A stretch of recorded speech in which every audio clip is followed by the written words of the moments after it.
bem aí? Nós estamos de volta aqui no Nocaute em conjunto com o podcast Tecnopolítica e vamos conversar hoje sobre um tema aí bastante importante, atual e que tem a ver com o que está acontecendo no Brasil, não só é óbvio, porque o tema é internacional. Para conversar sobre esse tema que é sobre a internet e a guerra no ambiente virtual, a ciberguerra. Estou aqui com o Flávio, obrigado Flávio por estar aqui com a gente.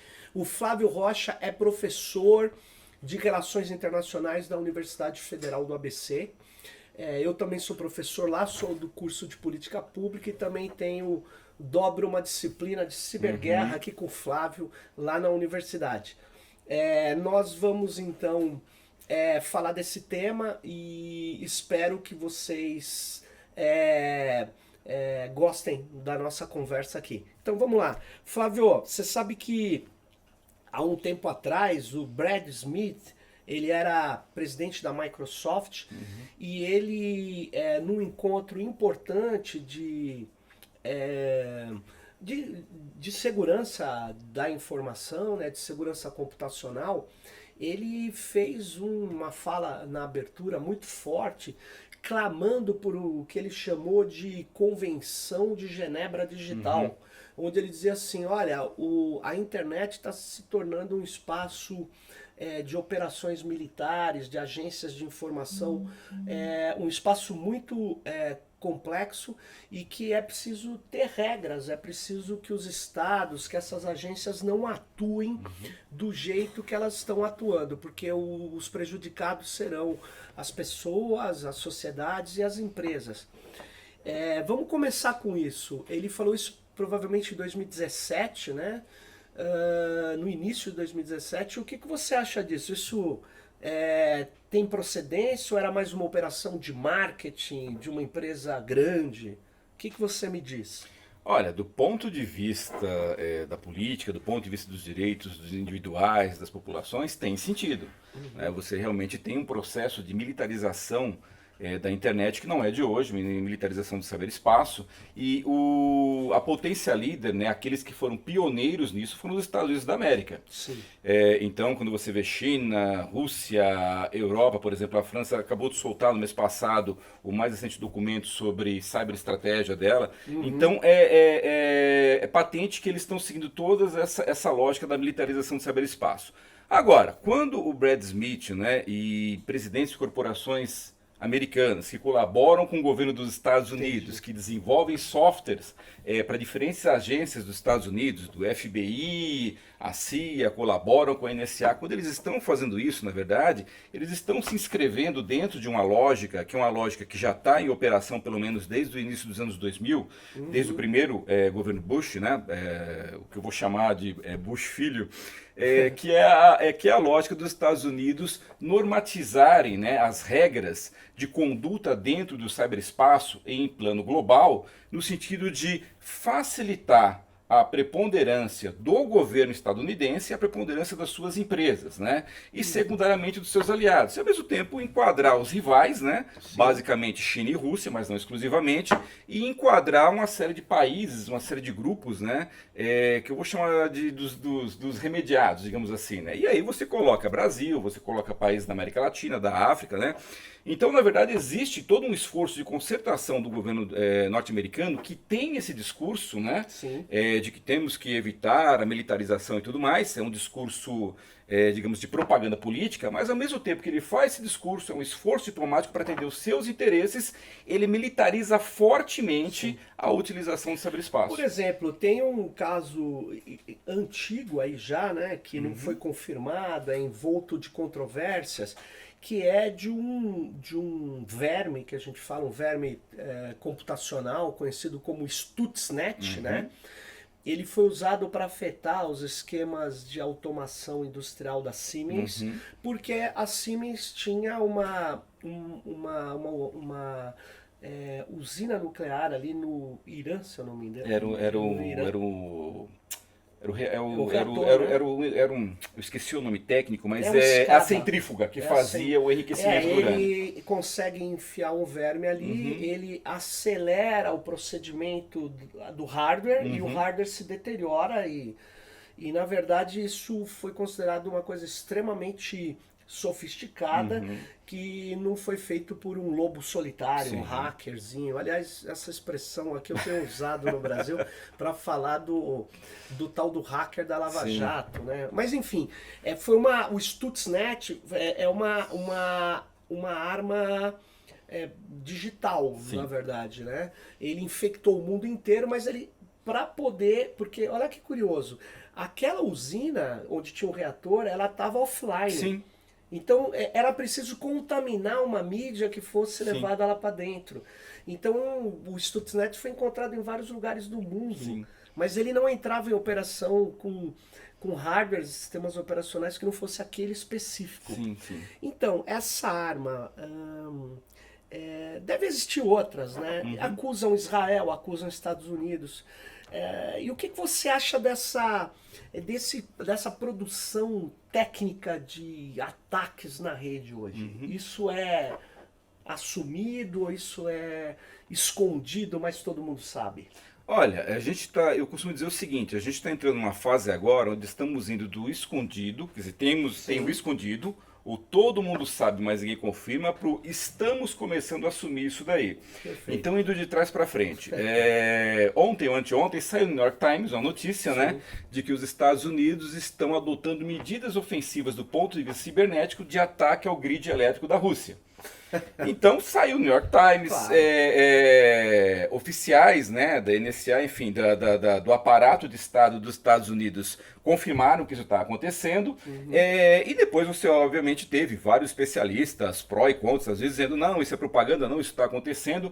Enfim, a gente já está partindo, por exemplo, no meu entendimento, para o processo onde os governos vão começar a assumir esse tipo de atividade, justificando isso em termos da sua defender os seus interesses, defender a sua segurança, reagir, por exemplo, à hipotética, né, a acusação de que a Rússia se meteu lá nas eleições que elegeram o Trump, esse tipo de coisa.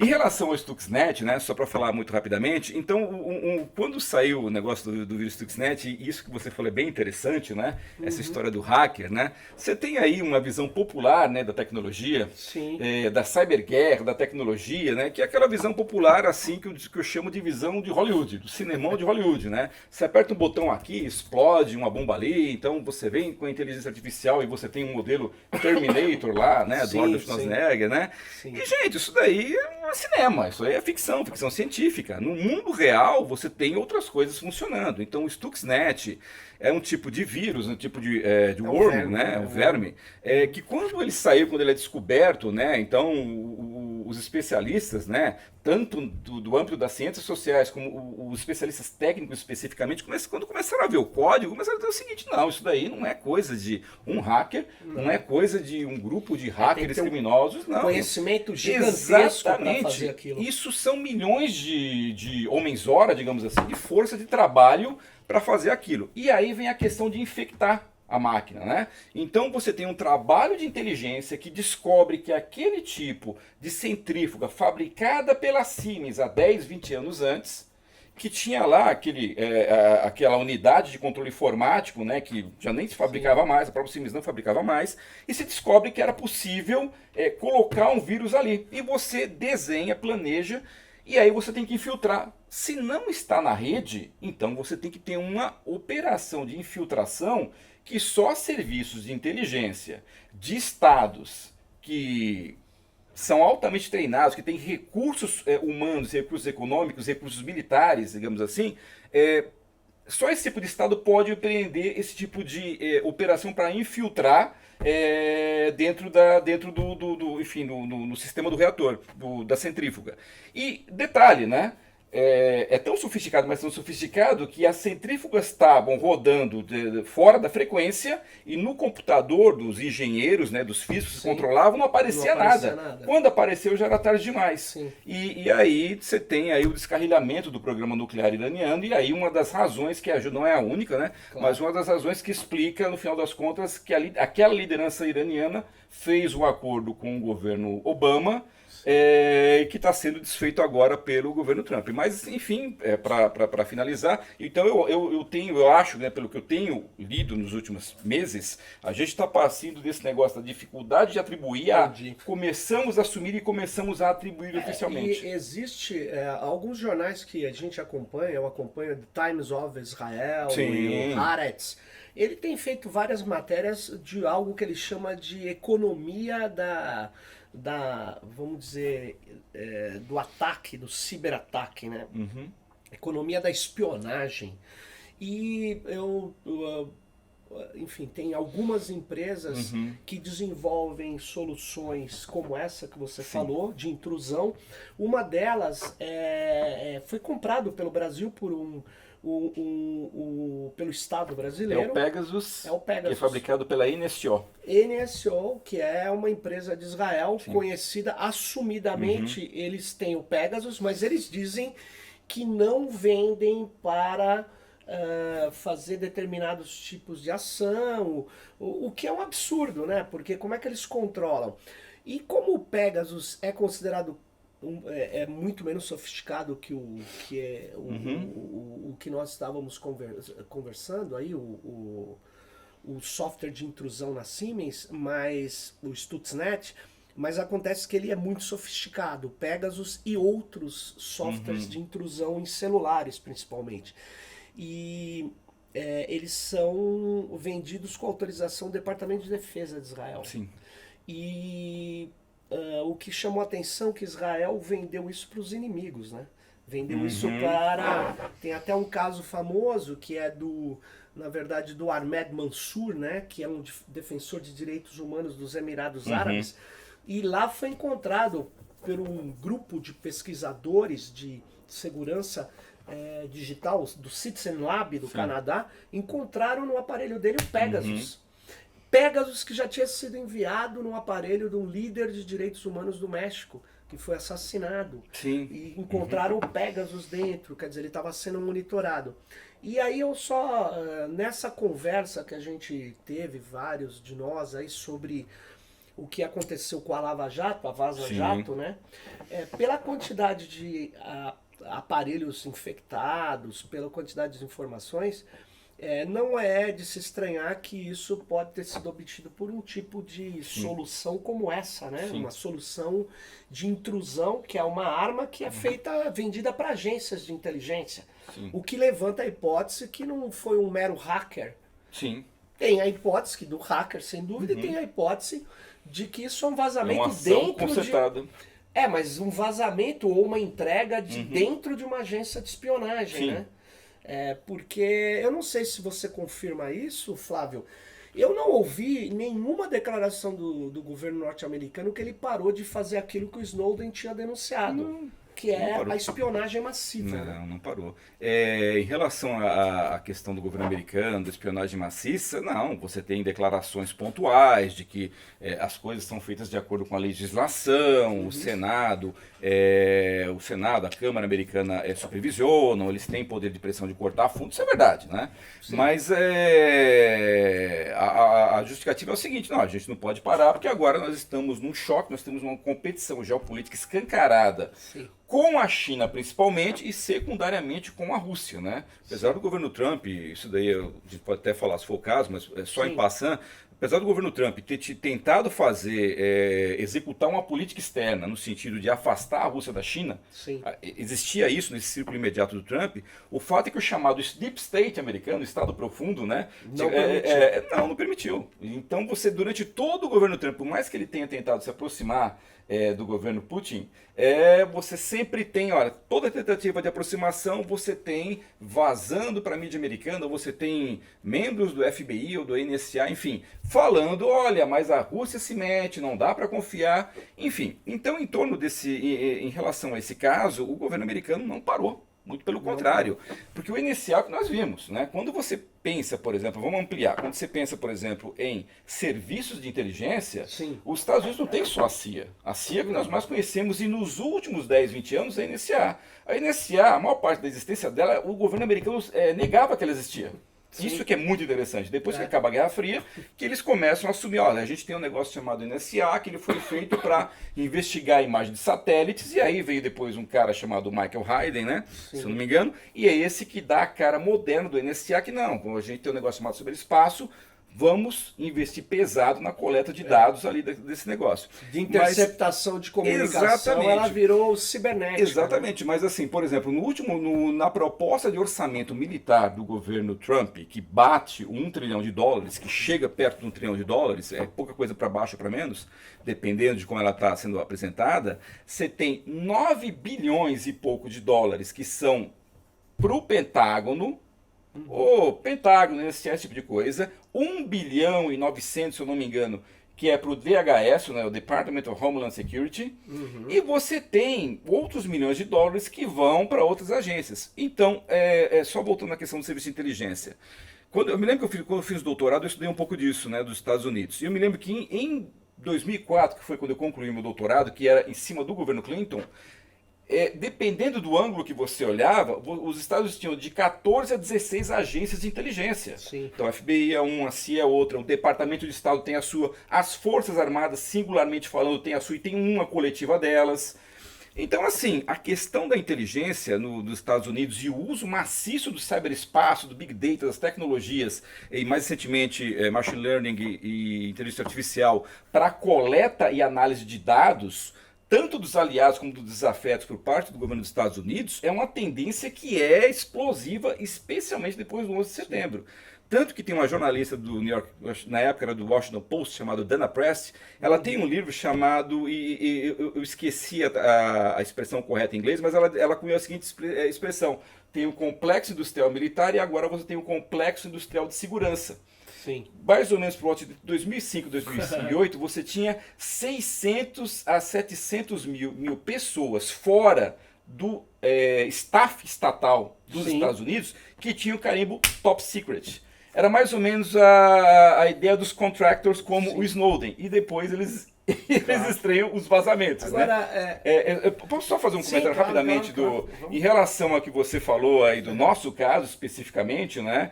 Eu acho que você e outros colegas têm falado disso, todas as probabilidades estão na mesa. E a gente só vai ter uma ideia de o que realmente aconteceu quando toda a documentação daqui a alguns anos, na verdade é essa. Sim. Mas eu particularmente acho que isso é uma operação concertada.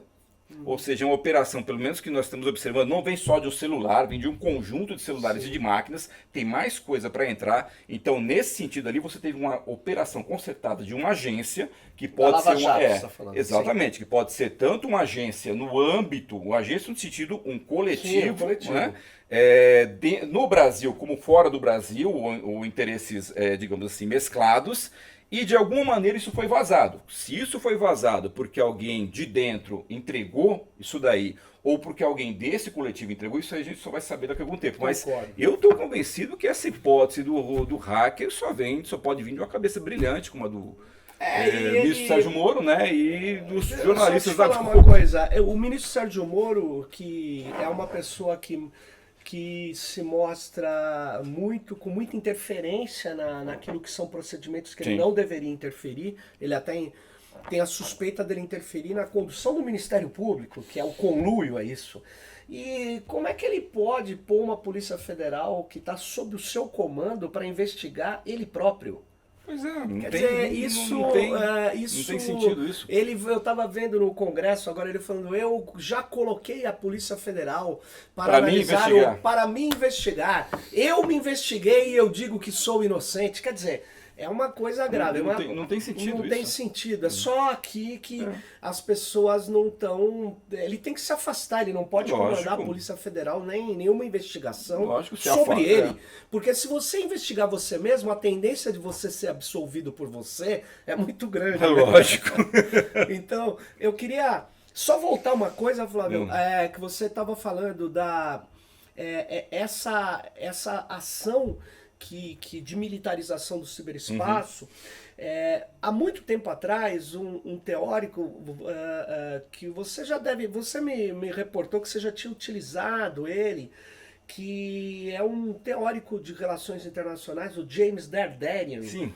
Ele tem um livro que tem um nome, eu não vou me lembrar exatamente, mas ele chama de Complexo Industrial Militar Midiático de Entretenimento. Isso mesmo. Então, eu acho que o que ele falou lá atrás faz muito sentido agora. Sim. Porque todo o esquema de militarização do ciberespaço envolve essas plataformas que coletam dados e que muitas vezes são plataformas como o Facebook, o YouTube, são plataformas de entretenimento, de relacionamento. E a construção da narrativa, né? E a construção. Inclusive, por lá, recentemente o Facebook denunciou que uma empresa israelense, eu não sei se foi novamente a NSO, não sei se você viu há uns 30 dias atrás, eles teriam infectado celulares via WhatsApp. Que foi com software, não com o Pegasus, com um similar mais sofisticado. Porque você não precisava clicar, bastava chegar na sua máquina, mesmo que você não abrisse o conteúdo da mensagem, ela já infectava seu celular. Isso é extremamente grave, né? Então, esse tipo de ação de coleta de dados, de formação de banco de dados para ser trabalhado, como você bem lembrou, por machine learning, e depois agir com desinformação,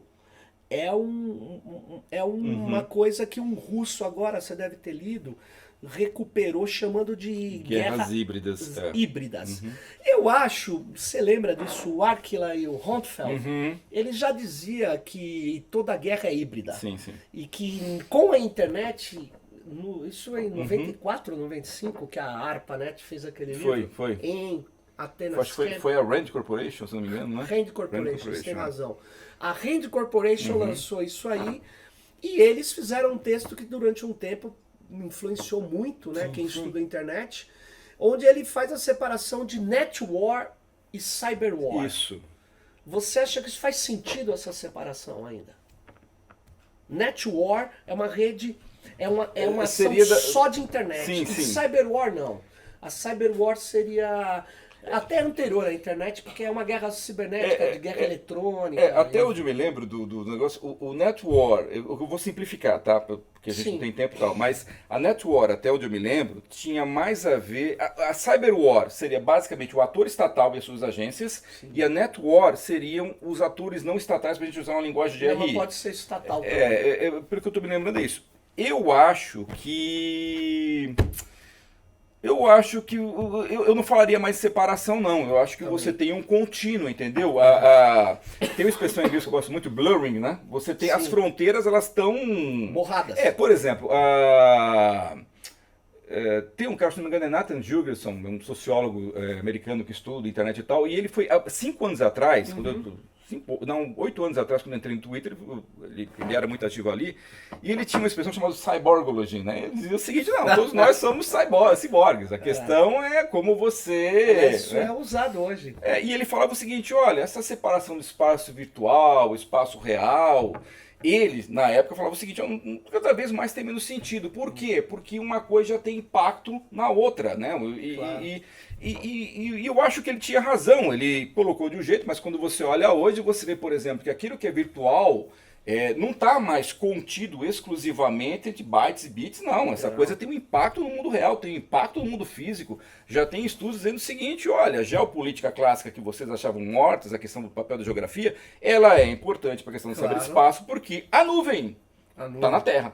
A nuvem é um servidor que está, Exatamente. ou um conjunto de servidores que está em algum Isso, país. e você Né? tem um conjunto de estados que se beneficiam disso. Por exemplo, nas revelações do Snowden lá, fica claro que os Estados Unidos, porque são o hub da internet, concentram lá o tráfego, né, se beneficiam dessa condição geográfica, geopolítica e legal. Né? Principalmente por ter as principais plataformas do Exatamente, Ocidente. Apesar exatamente. que o que eles estão tentando evitar? Que a China chegue, ainda mais agora, é um trabalho geoestratégico Sim, isso, de é. impedir que a China, através da Huawei, coloque a sua tecnologia de conexão em nuvem aberta, Sim, sim. que seria o 5G, nos vários países. Mas eu acho que tá faltando ao fracasso. O máximo que eles vão conseguir ali é um empate técnico, né? Dados Os Estados Unidos. os Estados Unidos, Ah, né? tá. Porque eu acho o seguinte, o que acontece? Eu particularmente li uma coisa, e eu tenho concordado com essa análise, que é o seguinte, o problema do 5G da Huawei não é só a tecnologia 5G e o fato dos ganhos econômicos e o fato de que isso dá vantagem de informação, dá vantagens políticas ou geopolíticas para a China do ponto de vista da diplomacia internacional, tudo isso é importante, né? Mas existe um outro dado que esse sim, na minha opinião, aterroriza os Estados Unidos, que é o seguinte, a China está dando passo em tecnologias nascentes, Sim. no sentido de se tornar não só mais um provedor, mas a fornecedora dos padrões que podem impactar e terão que ser seguidos por outros países, por outras corporações, por outras sociedades. Isso é uma mudança completa naquilo que tem acontecido desde o final da Segunda Guerra Mundial. Porque quem dava o padrão eram os Estados Unidos, claro. né? Então, da indústria automobilística, informática, Aviação, o software, tudo que você puder imaginar. E agora você vê a China avançando muito rapidamente no espaço de 20 anos para mostrar, não, nós temos uma solução de 5G que é mais barata, e dentro dessa solução nós desenvolvemos uma série de padrões, protocolos que vão ser seguidos. Exatamente. Porque... E aí o que acontece? Os Estados Unidos, o governo Trump, não, vamos barrerar o Huawei dentro dos Estados Unidos, vamos pressionar a Austrália, vamos pressionar a Europa. Tem uma coisa, é meio anedótico, mas tem um sentido que é o seguinte, pressionando a Alemanha para a Alemanha não aceitar o 5G da Huawei. Não, porque, olha o seguinte, se a Alemanha aceitar, isso saiu, o que eu estou falando não estou inventando, se você procurar, der uma gulgada aí, você vê isso. Nós não queremos que a Alemanha faça isso, porque informações de inteligência estratégicas importantes serão vazadas para os chineses. Se a Alemanha avançar com isso, os Estados Unidos vão cortar, vão degradar, enfim, vão diminuir a importância da informação estratégica de inteligência partilhada com o governo alemão. E aí saiu em órgãos alemães o seguinte, repercussão disso, o seguinte, olha, realmente tem um perigo, né, de a gente ser espionado pela Huawei, mas ao adotar a Huawei, a gente tem uma certeza, vai diminuir bastante a espionagem que vem dos Estados Unidos. Sem dúvida alguma, a espionagem norte-americana, ela continua, né? Pervasiva. Pervasiva, ela é feita de maneira massiva e focal, essa que é a questão. Focal é provavelmente o que eles fizeram com a Lava Jato também. Sim. Eles focaram para poder saber o que eles estão, o que de fato está nas entranhas ali. Sim.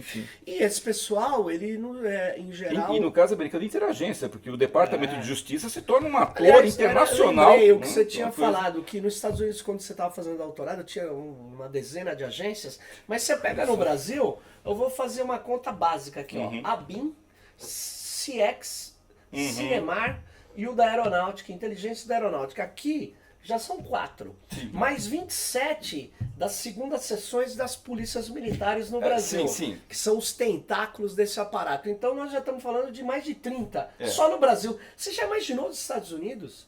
A quantidade... Eu me lembro de um software que rastreava quando o tráfico fazia... Você lembra, para você mandar uma mensagem para a Argentina, por causa dos dutos, das conexões físicas, você tinha que ir até Miami e voltar lá para ir para Buenos Aires. Então, quando você passava pelos Estados Unidos, tinha um software lá nos roteadores, o Carnivore, que era do FBI. Quer dizer, da Polícia Federal ou da Contra-Inteligência. Ele rastreava tudo. Isso foi denunciado, foi assumido. A coisa que não é assumida, mas a União Europeia tem um relatório circunstanciado sobre a existência do Five Eyes. O Five Eyes continua. Continua. E ele é muito mais amplificado do que as próprias agências americanas, porque contam com essa duplicidade de agências, né? Sim, Os sim. ingleses atuam também Isso. fortemente. Inglaterra, Grã-Bretanha, Nova Zelândia, Canadá, Estados Unidos e Austrália. Austrália também. E saiu tem saído uma série de informações no ano passado dizendo o seguinte, saiu na Austrália e nos Estados Unidos, que o Five Eyes pode ser ampliado para incorporar, para se tornar um Six Eyes. No caso, incorporando um ator que não é, por conta da China, incorporando um ator que não é de língua inglesa, no caso, o Japão. Tem essa discussão. Ah, interessante, hein? O Japão é sim. interessante. Agora eu tô voltando aqui. Você acha que. Eu perguntei de Israel, sem dúvida nenhuma é mais complicada a relação dos Estados Unidos com Israel, Sim. né? É mais ou menos a relação dos Estados Unidos com o Sérgio Moro, né? Uma relação ali não é tão tranquila, porque se precisar descartar, eles vão descartar, apesar do peso que os israelenses. Mas tem. Eu queria te falar o seguinte: problematize essa questão aqui para os nossos, quem está nos acompanhando. Qual é o papel hoje de Israel nessa tecnologia, nessa militarização?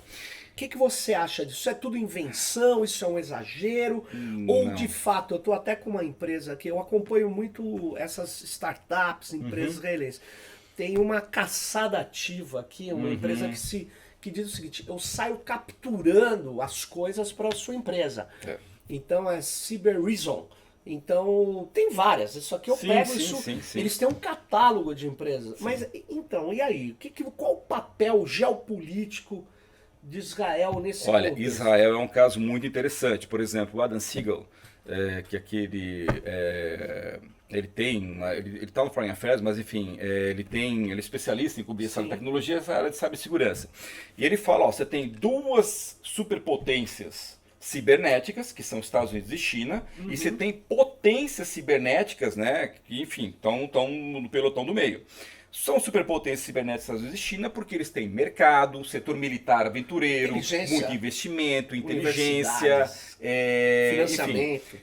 As outras, por exemplo, umas têm capacidade de pesquisa, mas não tem um mercado tão grande. Outras têm mercado grande, mas não tem tanta capacidade de pesquisa. Sim. E Israel é uma singularidade. Não é a única, parece. Ele coloca Singapura também. Singapura, né? Isso É. eu ia falar. Então, o que acontece? Israel tem, por as condições históricas, que, enfim, provavelmente a maioria dos seus ouvintes sabe, você sabe, por as condições históricas, Israel tem um setor de segurança mais amplo que é extremamente exacerbado e hiperdesenvolvido. Sim. Então, esse setor foi hiperdesenvolvido porque Israel tem dois problemas básicos.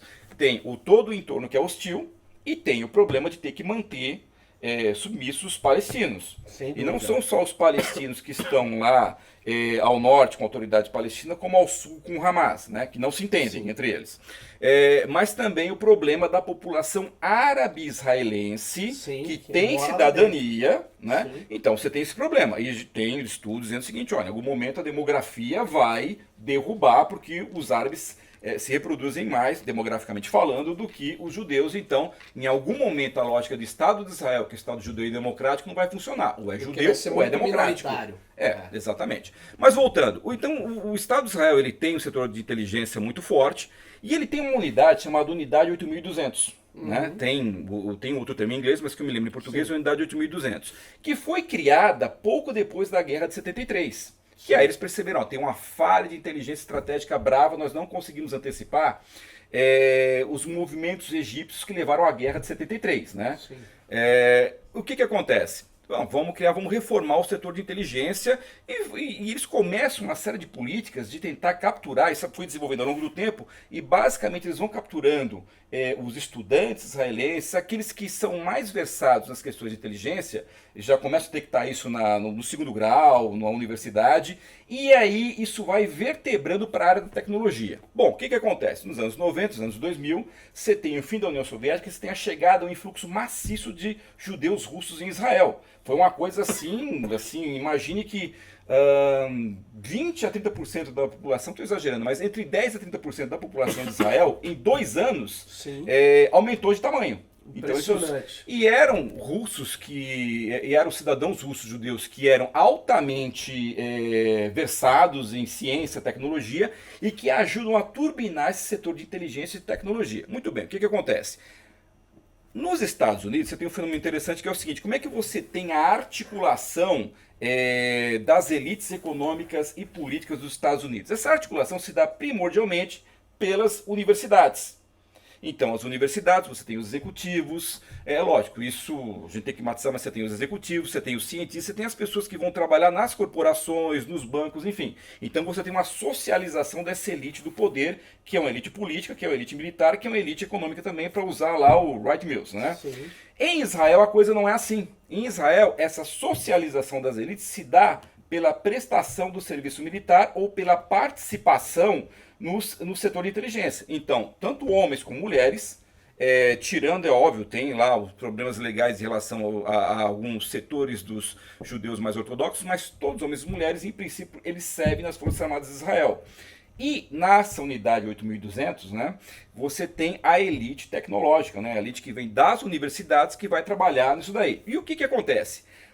Esse pessoal geralmente serve 8, 2, 4, 5 anos e sai dessa elite e vai fundar as startups. Sim. Então existe um livro, né, que o chanceler Araújo adora citar, sem ter lido direito, né, que é um livro chamado Startup Nation, que no Brasil tem tem a péssima tradução de Nação Empreendedora, né? Nossa.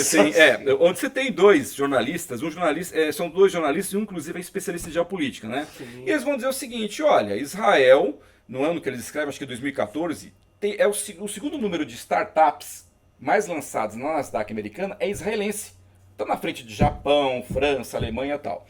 E aí ele vai dizer o seguinte: olha, isso acontece porque, no caso das tecnologias, e aí você falou da NSO, a gente tem a Black Cube, que é um caso também interessante. Sim. Essas empresas, elas são maciçamente compostas de egressos dessa unidade 8.200, que trabalham, que vêm do setor de segurança e inteligência e vão fundar essas startups. E com apoio do governo israelense, eles desenvolvem pesquisa e vendem softwares e tecnologia para amigos, inimigos, neutros e nem tantos. Então existe uma política de Israel, uma política externa, uma política de conquistar amigos, né? No sentido de fazer com que esse setor, né? De novo, volto a insistir que tem gente que vem do aparato de Estado originalmente. Sim. E vai para as startups, tem toda uma imbricação de interesses, né? Os americanos têm aquele papo do revolving door, né? Sim. Então Israel também existe, né? E como Israel é pequenininho, é um negócio assim, né? Então existe essa característica muito forte do Estado de Israel de ter um setor de inteligência, de ter um setor cibernético e você pega a literatura, então você pega lá um dos 10 países que é top no sentido da segurança cibernética e de gerar novas tecnologias, é o Estado de Israel. Só para encerrar essa parte. Então não só porque é uma ação do governo de Israel, uma ação das elites de Israel por conta da situação geopolítica no qual eles estão inseridos, mas tem um outro dado também que pouca gente para pensar. Israel está fortemente integrado no mercado mundial via Estados Unidos. Então, você tem, por exemplo, você tem linhas de produção, por exemplo, o Google e a Intel têm linhas de pesquisa. Sim. Não é que você coloca uma linha qualquer no país como o Brasil. Não, você tem linhas de pesquisa que vão reverter em patentes e em produtos lá nos Estados Unidos que estão instaladas em Tel Aviv, que estão instaladas em Israel. Sim. Parte dos chips da Intel são desenvolvidos em Israel. Então você tem uma situação que é realmente muito singular do Estado de Israel e que vai gerar essa questão de que Israel é um dos grandes atores na militarização do cyberespaço. Você enquadraria a Índia como no mesmo estágio de Israel, nesses países potência cibernética? Sim, eu enquadraria a Índia sim. Agora, a Índia tem eu enquadraria, mas a Índia tem... ela tem acesso ao mercado mundial. Quando você vai em universidades americanas, exatamente, tem muita inteligência. Ela tem um estímulo, que é um estímulo muito forte, que é o seguinte, né? Ela tem um contencioso com o Paquistão e lá em cima tem contencioso com a China, que isso nunca terminou. São pacíficos. Isso. Então a Índia eu colocaria assim. Agora, a Índia, é óbvio, ela tem uma série de problemas de cunho socioeconômico que Israel não tem, né? Sim. Então a Índia tem um passivo, no sentido, por exemplo, a Índia tem uma modernização militar e industrial que é muito forte. Mas ao mesmo tempo, Mas quando o você número de pega... matemáticos, Flávio, na Índia é bem maior É do bem, que, é do bem que maior. Não, Israel. é bem maior, é bem maior. Aliás, deixa eu só Mas assim, comentar. só Sim, sim. a Índia tem o governo Modi, e não é só o governo Modi, o outro governo do partido do Congresso, que era o partido social-democrata e tal, os dois têm relações extremamente azeitadas com o Estado de Israel no setor de inteligência, porque tem problema comum em relação a, enfim, eu vou usar Austrália. isso, né? Terrorismo islâmico, esse tipo de coisa. Hã? Austrália, uma potência cibernética. Potência cibernética, não é só potência Agora, cibernética. A Austrália, por exemplo, depois dos Estados Unidos, quem é que barreirou a Huawei? Quem é que está barreirando o setor Austrália. tecnológico da China? Austrália. Agora, Brasil, potência cibernética? É. Brasil Olha, está destruindo as universidades. eu vou dizer o seguinte, o Adam Siegel, de novo, Sim. né? Ele colocava o Brasil como potência cibernética, mas mais pelo mercado, e é um negócio interessante, ele fazia um mercado paralelo, brasileiro é gigantesco. e ele fazia um paralelo justamente quando houve o negócio do Snowden e houve como é que é o nome técnico? A lei brasileira de privacidade de dados. É o regulamento Geral, né? Ele colocava isso e falava, olha, o Brasil é uma potência cibernética, mas não pelo desenvolvimento da tecnologia, não é que não tem as condições, entendeu? O que falta o que faltou foi a criação, a política pública, como houve, por exemplo, no Estado de Israel, e a criação, o ecossistema para isso acontecer. O Brasil não cria porque o governo sempre dominado, uma parte da burocracia do governo e uma parte... Nós estamos vendo aí do Poder Judiciário age interesses estranhos ao Brasil. É uma coisa muito interessante, porque a gente saiu de uma situação no governo Lula, né, no qual houve um avanço muito forte do Linux, do software aberto. Eu me lembro que, por exemplo, você tem uma divisão nas Forças Armadas Brasileiras, que é uma divisão ideal, é um tipo ideal, tá? Que fizeram isso nos anos 90, que é o seguinte, a Marinha cuida da questão nuclear, a Força Aérea da questão aeroespacial e o Exército da segurança cibernética. A Marinha, no meu entender, foi a mais bem sucedida. Claro. Ela entregou mesmo. A Força Aérea, mais ou menos, ou bem ou mal, em breve foi constituída tal. O Exército de Segurança Cibernética tal, legal, bacana. Eu me lembro que uma vez eu estava na discussão na Associação Brasileira de Estudos de Defesa e era muito engraçado que aí estava discutindo segurança cibernética no Brasil e tal, e era, inclusive, foi uma das discussões que me levou a incorporar a questão cibernética nos meus estudos de segurança e de geoestratégia. Que eu assim, fiquei ouvindo e falei, olha, é o seguinte, nos Estados Unidos a Força Aérea tentou ter esse papel também, mesmo que vocês do Exército têm. E eu me lembro, todo e qualquer autor, historiador, cientista político que analisou a construção dos Estados Unidos como potência cibernética diz o seguinte, ó, a Força Aérea quis, mas não levou. O Exército barreirou, a Marinha barreirou, e o argumento da Marinha era o seguinte, as minhas necessidades de segurança cibernética não são as mesmas da Força Aérea, então eu não posso conceber que a Força Aérea tenha um monopólio disso. Claro. Aí eu coloquei o seguinte, olha, legal a divisão de vocês, mas vocês querem me dizer que não tem conflito burocrático entre vocês e tal? Claro que A opinião oficial, não, a gente está muito bem na colaboração, tal. Só que quando você conversava em off, os três representantes, dá quebra-pau. Eu não sei como é que isso está isso antes, mas só para dizer o seguinte, e esse o pessoal falava, olha, a gente aposta muito fortemente o software aberto em Linux. Muito bem, o que acontece? Você tem o golpe em 2016 e você tem a Microsoft, inclusive, quem era o ministro ali era o Kassab, né, que tinha feito a mesma coisa na Prefeitura de São Paulo.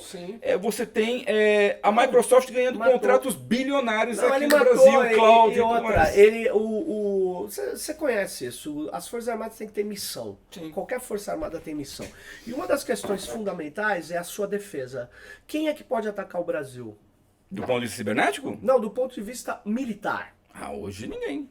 Estados Unidos da América do Norte. Se alguém. Não, sim. Se alguém. Sim. Lá atrás, o que acontece? As nossas Forças Armadas, elas não têm uma doutrina de proteção contra os Estados Unidos. É um absurdo. Então, toda a tecnologia é feita com coisas americanas. Eu perguntei já para o Centro de Ciberguerra do Brasil, mas como é que vocês confiam nisso? Eles não vão fazer pactos com universidades. Não, a Marinha fazia. Nesse ponto a Marinha sempre foi diferente. Eles têm um contato com a Universidade Civil que é muito forte. E eles têm clareza, porque eles viram a Guerra das Malvinas aqui, eles foram levar armas para os argentinos, eles sabem o que é uma guerra cibernética, guerra eletrônica, as armas brasileiras entregues para a Argentina, nenhuma funcionou contra navios ingleses, porque eram armas da OTAN. Mas vamos voltar uma coisa aqui. Posso só fazer um parênteses que você falou? Polícia Faça, Federal, por exemplo, não é de hoje que a Polícia Federal recebe doações de computadores que vêm dos Estados Unidos. Eu acho demais isso. As máquinas Eu acho do Moro aí, fantástico. ó. As Eu acho máquinas que fantástico isso. E vazaram. aí, não, mas nós. Não, a gente olha. Não duvido a competência técnica dos especialistas da Polícia Federal. Caramba. Só que ao contrário do FBI, que é onde, por exemplo, o Moro, ó, o FBI e tal, o FBI, por exemplo, você não tem, por exemplo, na carreira do FBI. O equivalente a delegado ou chefe do FBI, você não precisa ser bacharel em direito. Na Polícia Federal você precisa ser bacharel em direito. Ou seja, o pessoal que vem da área de tecnologia tem um papel central na estruturação do FBI. Tem peritos, né? Exatamente. Então, aqui voltando, também tem, mas tem então, menos. voltando, você tem aqui essa doação maciça. Não é de hoje que isso acontece. No governo Fernando Henrique isso acontecia à torta de direito. E aí, mas vocês acham normal isso? Não, é normal. A gente olha, é doação, a gente tem dinheiro orçamento baixo, tá bom. Eu vejo. Então Não, tá mas ótimo. eu vou falar uma coisa aqui. Eu já encontrei um agente no Brasil, ele me deu um cartão, de um lado estava escrito Polícia Federal e de outro escrito FBI. Porque ele tinha sido treinado lá, mas ele se colocava como uma pessoa, uma linha de reserva Tem isso. da contra-informação. Quer dizer, uma coisa inimaginável. O grau de entreguismo, de promiscuidade que tem. Mas enfim, deixa eu falar um negócio aqui. Que a gente falou, Moro, falou. Departamento de Justiça A dos gente Estados Unidos, falou procuradores. e saiu. Eu queria voltar só por uma questão das startups de Israel, porque recentemente o Facebook, o próprio Zuckerberg denunciou uma empresa israelense chamada Archimedes Group. E essa empresa, ela logo, eu tirei um print antes deles deletarem, eles tiraram os sites do ar. O Archimedes Group, ele dizia que vencia eleições em qualquer lugar do planeta, tinha um setor na América do Sul. E aí eu fui olhar os jornais de Israel sobre o Archimedes Group. O que o Archimedes Group, por que ele foi, vamos dizer assim, banido do Facebook? Porque ele é acusado de ser uma empresa contratada para fazer desinformação em massa, né? É uma Cambridge Analytica com esteroides. Com esteroides. Aí o que acontece? Aí eu no jornal comecei a ver, no jornal de Israel e no site específico de tecnologia de Israel, o que eles falam? Tem uma fonte que não aparece, mas como é um jornalismo sério lá, eu imagino que ele está protegendo a fonte, um militar, ele diz, olha, Arquimedes cometeu um erro, porque tinha lá na sua composição na diretoria dizendo que um dos seus sócios dirigentes era um ex-agente do Mossad, tarará. Black Cube faz a mesma coisa. Claro, mas aí ele põe um cara de alta experiência e tal. Black Cube, inclusive, Aí- era o chefe, um ex-chefe do Isso. Mossad, né? Aí, mas então, aí ele diz, mas na verdade são milhares de perfis falsos que tem dentro do Facebook, esse militar fala, e tem um problema, isso prejudica Israel, toda vez que fala que Israel está participando de criar fakes, de criar desinformação, mas veja bem, o que a gente faz no exército? Israel tem muitos inimigos. Nós treinamos muitos jovens, quando estão no exército, para operar fakes na internet. Para se entrar em grupos, para se proteger, para fazer desinformação. Quando esses caras saem, eles têm uma técnica de uso Unidade 8200. muito sofisticada. E aí essas startups, que não são só de tecnologia no sentido de intrusão, ciberataque, são também, olha que loucura, de dissuasão de desinformação. Então, o Archimedes Group era uma dessas empresas que pegavam esses ex-militares de Israel, jovens em geral, que ficaram lá um tempo no exército, todo mundo lá tem que servir exército, né? E esses jovens com aptidão de criar fakes, de operar fakes e ciborgues, de operar robôs em rede e de criar campanhas de desinformação contra inimigos, eles estão fazendo isso a soldo de políticos em geral da extrema-direita no mundo. Sim. Então, olha a situação. A situação é essa, tem vários jornais com matérias sobre isso. Tem o The Times of Israel. Ele diz que você tem aí o Archimedes Group fazendo fakes aí num escritório lá em Israel mesmo e sendo comprado ou adquirido, tá à venda aí. Quer dizer, Mas foi vendido? não, tá à venda o serviço deles, sim, né? sim. Só que se você entrar agora na internet, você não vai encontrar mais o site. Por quê? Porque eles se protegeram e tal, até passar essa onda de denúncias. Agora, o oficial deixa muito claro isso. Ele diz, olha, esses cibermercenários, eles estão em muito mais quantidade, infelizmente. Então tá lá no jornal The Times of Israel, e não vamos dizer que é um jornal contra Israel, Não, um jornal não, de não é. Israel, fazendo uma cobertura jornalística. E aí eu queria dizer o seguinte, nós estamos indo para o finalmente aqui, mais um episódio aqui, Tecnopolítica, onde a política é feita pela tecnologia e a tecnologia tem dimensão política. Estamos aqui fazendo em parceria com o Nocaute, aqui esse episódio com o Flávio Rocha. Obrigado, Flávio. E vamos aí à última consideração. O que você tem a dizer finalmente aí de toda a nossa conversa?